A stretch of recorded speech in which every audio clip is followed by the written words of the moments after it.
மீனவர் துறை என்பது மீனவர் பயன்பாட்டு துறையா இருக்கணும். மீனவ மக்களுக்கு அது தேவைப்படும் துறையா இருக்கணும். ஆனா அப்படி இல்லை. குறிப்பா பாத்தீங்கன்னா மீனவ உறுப்பினர் சேர்க்க முடியல. 2 வருஷமா உறுப்பினர் இல்ல. குறிப்பா நொச்சுக்கு போன்ற ஊர்கள் வந்து பாத்தீங்கன்னா 10 ஆண்டுகளாக இங்க தலைவர் இல்ல. அப்ப 10 ஆண்டு தலைவர் இல்லைன்னா உறுப்பினர் சேர்க்க மாட்டீங்க.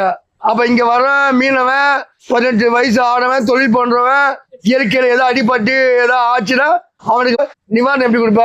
அப்ப எதுக்கு மீனவத்துறை? அப்போ மீனவத்துறை என்னன்னா கொடுக்குற நிதிய எல்லாமே மீதி வச்சு உட்காந்து சொகுசான அதிகார வேலை பார்க்கறதும் சிம்ம சொப்பன இருக்கிறீங்க.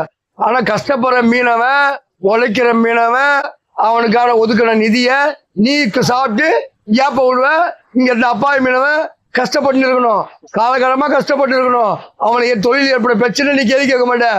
அவன் தொழிலால் ஏற்படும் கஷ்டத்தை நீ தடுக்க மாட்டேன், எந்த வழியும் காட்ட மாட்டேன். ஆனா நீ வந்து அவன் நிதிய நீ சுரண்டி நீ அதிகாரம் சாப்பிடுறது அந்த துறை எங்களுக்கு தேவையே இல்லை.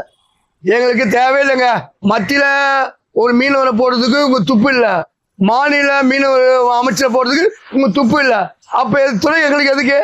மீனவனை அந்த துறையில மந்திரி இல்ல, அதிகாரி இல்ல, எதுவுமே மீனவருக்கு நலன் காக்குறது இல்ல.